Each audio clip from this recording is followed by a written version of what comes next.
world record holder, Fran Capo. And since we were last together, she's broke 2 more.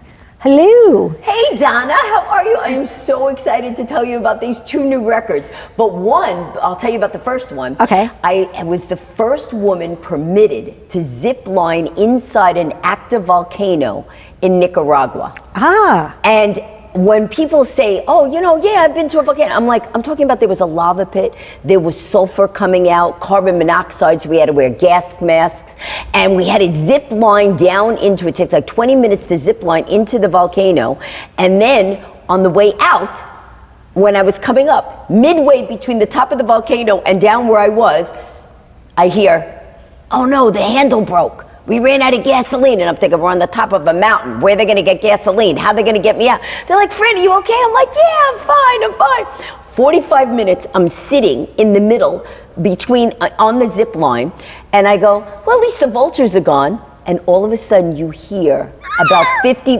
just like an Alfred Hitchcock movie. I'm like, oh good, I'm like meat on a stick. And so they had to get me out by 7 people physically dragging me up the mountain. Mm-hmm. Now, but the thing is, for your viewers who love these type of adventures, yes. You know that I went to the Titanic and Kilimanjaro and went tornado chasing. There's this guy, Nick Halleck, who arranges these expeditions. So if anybody is interested, they could actually go to my website, which is francapo.com, and tell me that they would like to do these off the top, because this is a once-in-a-lifetime thing. It's not like you could go look it up. Where could I go inside an active volcano? Well, and Nick has an extraordinary story, too, because he was ill as a child, he didn't walk, he was bedridden, and he basically read the encyclopedia front to back, and now he became a world adventurer. And he's a cosmonaut now. Yes. And so he said, hey, Fran, I'm doing this adventure, you want to go? I have to get permission from the government. So that's what we had to do, is get permission in Nicaragua at the Messiah volcano, which just erupted in 2008. So it's almost due to erupt again. It's due. That's the right time that you want to go do an adventure like this. Exactly. Oh yeah, let me go now. Let me chance it right at the edge. But it was just so awesome. And we had this fantastic group of other adventurers with us. My friend Barbara Noyes, who's a Rockland County police officer, came. So she's like, what crazy thing are you getting? Just like when I took you to do Zero G. And you did invite me to go with you on the zip line. And I said, thank you. I just did one of the longest zip lines in Asia when I was in Japan. Right. But it was over bear and over a forest, not over an active volcano. So bear and forest is still So I left that one to you. So that was a wonderful experience. Yes. And now you're back, which is great. And so your friends pulled you back up. They rescued you. They really did. They rescued me because I was stuck there almost an hour and 45 minutes, right in the middle. And because of that, they had to then fix the line. But it was these New Zealand riggers that had set it up, in this guy Rodolfo, who lives in Argentina. So it was 2 sets of riggers that set it up. And it's very specialized because you have a wire down there over the sulfur. Within 24 hours, it corrodes. So you have to keep making sure that everything's okay, that the wire that you're sending people across is not going to corrode. They had stuff down there from National Geographic that had just been there for maybe a month. Mm-hmm. Totally, you touch it, it just corrodes in your hand. Really? And I'm talking about steel, really hardcore cables, as if it had been there for 100 years, and just dust. So it was an amazing experience. It was moments before the little red pop-up was going to go pop. Yeah, exactly. She's done. Yeah, get done, right? So of course I was thinking of going back to New Zealand, but it turns out that the exact volcano I was going to go in just erupted with people on the top. So I was like, well, God's watching. And it turns out also 2 days after we left, a violent storm came in at the top and knocked over all of the tents, and if a lightweight person would have been in that, they could have rolled off the side. Well, but like I said, obviously you made it, and God was you were with destined for your adventures, the adventure girl at action again. Now, you just came back to the TEDx talk. Yes, and I would love to say to people, Donna nominated me to do the TEDx talk, and I got accepted.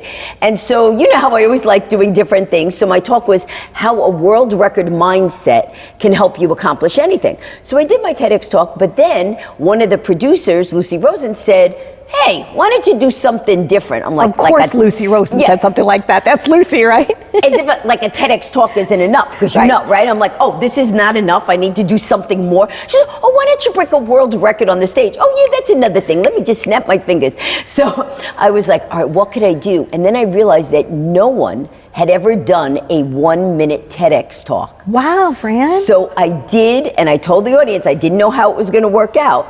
So I did a 1-minute TEDx talk. I came in at 59.32, so I had 27th of 100 seconds left.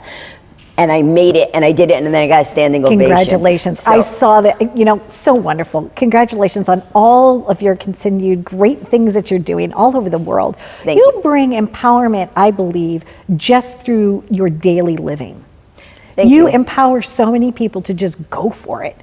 And as long as I've known you, I mean, there are people that are just such Fran Capo fans, because even if they don't have the courage to do it themselves, you take them on the journey with you. They live vicariously through you. But it doesn't matter, just like the same way you inspire people, I talk about the mindsets of just say yes and figure it out later. No such word as can't. Nothing is impossible. And I list the 7 mindsets that it takes. And it doesn't have to be that they want to go to a volcano. For the listeners of yours and the viewers of yours that want to, they can, get in touch with Nick and do these things. But for people who say, I want to write a book, I want to start a business, it can inspire them in the same way, just to say nothing is impossible. That's you can do it. Same steps. Yeah, and it's great. And so I figured it's holiday time.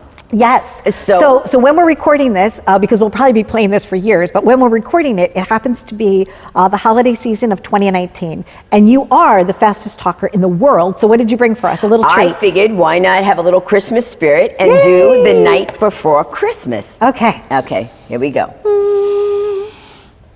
'Twas the night before Christmas, when all through the house and a creature was stirring, not even a mouse. The stockings were hung up with the chimney with care and hopes of St. Nicholas. Soon we'd be the children nestled snug in their bed, and visions sugar plums danced in the hand. And Mom in a kerchief and I in my cap had just settled down for a long winter's nap. When out along there rose such a clatter, I sprang to the bed to see what was the matter. Away to the window I flew like a flash, or opened the shutters and drove the stairs. The moon on the breast of the new fallen snow gave lustre to midday objects. Well, what to my wondering eyes should appear but a miniature sleigh and a tiny reindeer. Little driver so lively and quick, I knew in a moment it must be singing more rapid and eagle course as he came, and he whistled and shouted them, calling by name. Now dashing and dancing and prancing and vixen, coming and Cupid and down and Blix at the top of the porch, at the top of the wall. Now dash right, oh, as dry leaves that before the wild hurricane fly when they meet with an obstacle mountain in the sky. So up to the houses, of course, as they flew with the sleigh for their toys, and St. Nicholas too. And then the twinkling I heard on the roof, the prancing and pouring of each little foot, and I drove in my hand, was turning round. Down the Nicholas came with a bound. He was dressed all in fur with her head to his foot, and his clothes were all tarnished with ashes, and so a bundle of toys he had flung in his back, and he looked like a petal just opening his back. His eyes how they twinkled, his dimples so merry, his cheeks were like roses, his nose like a cherry, droll little mouth was drawn like a bow, with the beard, her chin was as white as snow,